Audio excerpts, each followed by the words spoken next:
Hello, hello, hello, and welcome to this YouTube channel. My name is Jameelah, and I am a master manifester, and I'm sure you are too, because you are watching content like this. The name of this channel is Holistic Manifesting, because I believe in the whole body, whole mind, and whole being experience when it comes to manifesting these amazing lives that we are choosing.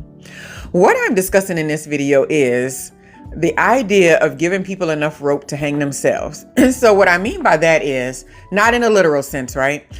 What I mean by that is sometimes in life, we see certain behaviors in people. We see them coming at us maliciously or creating a negative experience for us, whether it's in the workplace environment, whether it's in our family environments or all that kind of stuff.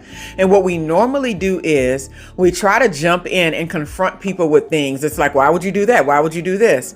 And what happens is because we're human and we get taken over by emotion easily sometimes, we're prematurely trying to approach people and environments, right?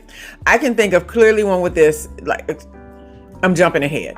I'm jumping ahead because something hit me in the brain, hit me real quick, and I was like, But yeah, so we want to solve these problems. We want what people are doing not to affect us negatively. So what we'll try to do is jump in front of it and get the person to say what needs to be said. If they don't like you, just tell me you don't like me. All these things, hashing things out and getting it done and getting it over with, right?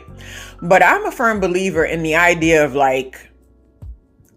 you have to let people just be who they are.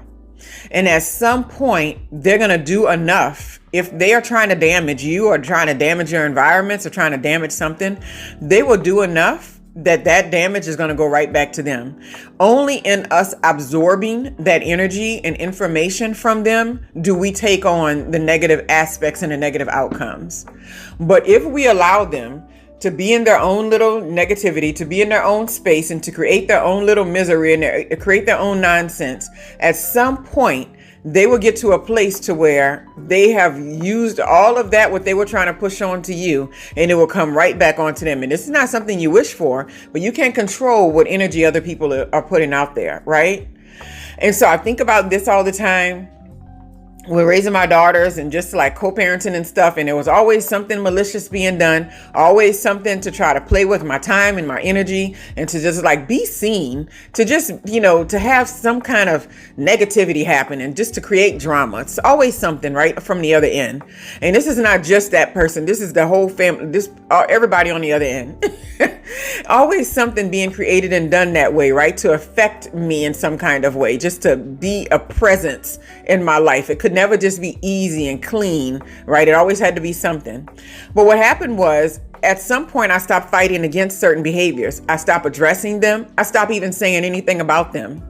And what I mean by giving people enough rope to hang themselves, that means never bad talking, never saying anything negative, and never even addressing what they're doing or what they're trying to create.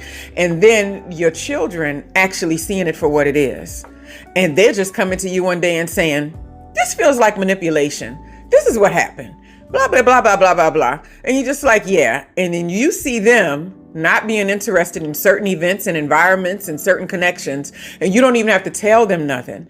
And these people, they're crying, they don't want to talk to us. Oh, they don't want to connect. Oh, they don't, because they see you for what you are. And so we think that we got to get involved in that.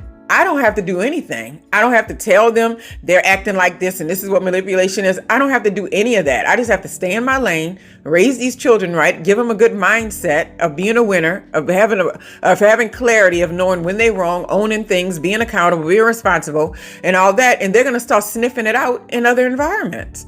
And so when I say giving them enough rope to hang themselves, it's I didn't have to do nothing.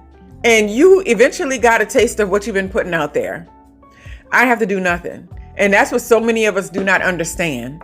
Most of the time in many environments, even if it's workplace toxicity, I dealt with that one time too, because not many times, but one time where the environment was just, and I dealt with this person who was an albatross around my neck. He was there every day and just ugh. When I would hear his voice, I would cringe. It's I let somebody have that much control over my mind for a while. But I mean, no more. But nonetheless, I was sitting there and I was thinking how at some point I just tapped out. I stopped giving my energy. I stopped giving my time. I stopped even looking in that direction. I stopped saying anything. I just cut off whoop. nothing. And I think that's one of the best things we can do. When someone is mishandling our energy and our attention and what we have to offer, just go cold immediately. And you can see how quickly they're going to be starved for connecting with you on some kind of way, whether it's negative or not.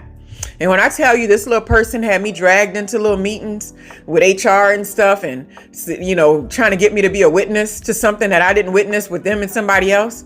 And I was like, God forbid I had done anything to them, because I would have been sitting in HR too, but they didn't have anything on me. So it was a no-go.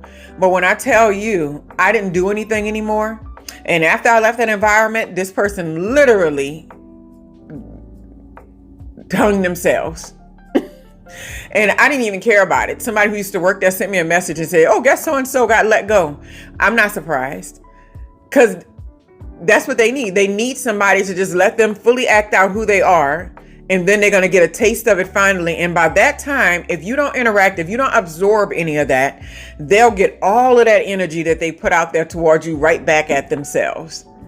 And that's what you don't want any of it. And what I always say, you don't really want people to like get a taste of their own medicine or revenge. It's not even about that. But giving people enough rope for them to just be like, they're doing themselves in is way better than them trying to do you in to some degree, right? And it also gives you peace, because you're not trying to interact on some petty level that they're providing for you. You're not jumping down to the frequency that they're operating on. You're not giving in to the conversations that they're having and what they're trying to create, the environment they're trying to manufacture. You're not doing any of that. And what I love most of all is playing like I don't get what people are doing in most places. It's one of my favorite things, because I've worked in environments, and this has always been a real common thing in most environments I've worked in. But I've always been like, oh, wow, isn't that right? Is that something? If somebody came to me gossiping about somebody we work with, and I know this thing is real that this person is doing, but gossip means nothing to me, but I know that this is, real, I would never go, yeah, and the other day she did. Never. You're not going to ever catch me with my pants down like that. It's just not going to happen, because that person that's gossiping, first of all, they can't be trusted because of their mindset of running around telling everybody else's business. But at the same time, it's not my business. If I don't take in anything that they're giving out, then they're going to go ahead and do themselves in. I don't have time for that. Like, it's not my life. It's not my business. And that's what we got to remember. When people are trying to do these little offenses and throwing things at you, they're literally just trying to see what's going to stick. They're trying to see what's going to stick. Like, how people throw spaghetti against the wall to see if it sticks to the cabinet. And then that's how they know if it's done, right? Which is quite dramatic. I used to do it, but now I just touch it. It's fine. But throwing it against the cabinet works too. But I mean, they're just trying to see what sticks. And if you're not a person that's going to absorb it or let it stick on you in any kind of way, that energy has to go somewhere. So either they're going to find somebody else to go dump it off onto, or they're going to go ahead and do themselves in. And that's what I see happen 9 times out of 10. Right? So this is not in a literal sense, giving people enough rope to hang themselves with. I may have to change the title, because I don't know what the guidelines are about saying things like that. But nonetheless, let them be. Stop trying to fix people, trying to change people, trying to get people to see things this particular way. That's another big one too. Trying to get people do this in families a lot. Like, they believe things to be a certain way, and they will spend their whole entire lifetime trying to get other family members to see things the way they see it. And it's not even important. Like, what is it going to get you? It gets you nothing. Like, it doesn't bring any value into your life. So someone changes their opinion. And then what does it mean? It's like, it means nothing. And so a lot of times people will start doing like ridiculous tactics to try to be seen and to be noticed. And what you got to do is like, let them do that, because they're going to eventually find themselves in a corner to where you're off limits and so is everybody else off limits. And it won't have nothing to do with anything you did to them. If you won't even have to aggress, you won't have to have the conversation that won't mean anything, because most people aren't listening anyway that act like that. You won't have to have those conversations. They're going to let you off the hook by doing it to themselves if you just let them be. Anyway, I hope you all have a wonderful, wonderful, wonderful day.